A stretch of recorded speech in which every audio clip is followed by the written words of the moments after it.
সময় তো কখনো কারোর জন্য থেমে থাকে না, কিন্তু আমরা অনেকেই সময়ের সঠিক ব্যবহার করে উঠতে পারি না। নমস্কার, আমি শ্রেয়সী শর্মা, ক্লিনিক্যাল সাইকোলজিস্ট। আজকে বলবো টাইম কী করে ম্যানেজ করতে হয়। অনেকেই কিন্তু দুশ্চিন্তা, মন খারাপ, ল্যাক অফ মোটিভেশন বা ল্যাক অফ কনফিডেন্সের জন্য সময়ের কাজ সময় করে উঠতে পারে না। ফলে কাজ অনেকটা বেশি জমে যায়, তারপরে অনুশোচনা বোধ হয়, তখন অল্প সময়ের মধ্যে অনেক বেশি কাজ করা, অনেক রেসপন্সিবিলিটি পালন করার একটা চাহিদা তৈরি হয়। তার ফলে এক্সস্টেড হয়ে যায়, ক্লান্ত হয়ে যায় বলে আবার কাজ জমাতে শুরু করে দিই। তাহলে আমাদেরকে যেমন সময়কে প্রায়োরিটি দিতে হবে, কাজকে প্রায়োরিটি দিতে হবে, সেরকমই নিজের সেলফ ক্যাপাসিটিটাকেও প্রায়োরিটি দিতে হবে, যে পার্টিকুলার কতটা টাইমের মধ্যে আমি কতটা কাজ করতে পারি।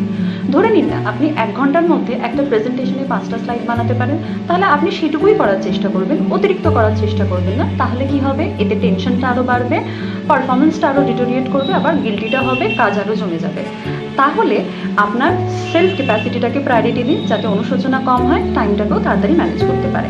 প্রথমে একটু কষ্ট হবে, কিন্তু প্র্যাকটিস করতে থাকলে এটা কিন্তু একটা হ্যাবিটে ফর্ম করবে। মনে রাখবেন, নিজের ভালো থাকার দায়িত্ব কিন্তু আপনার নিজের হাতে।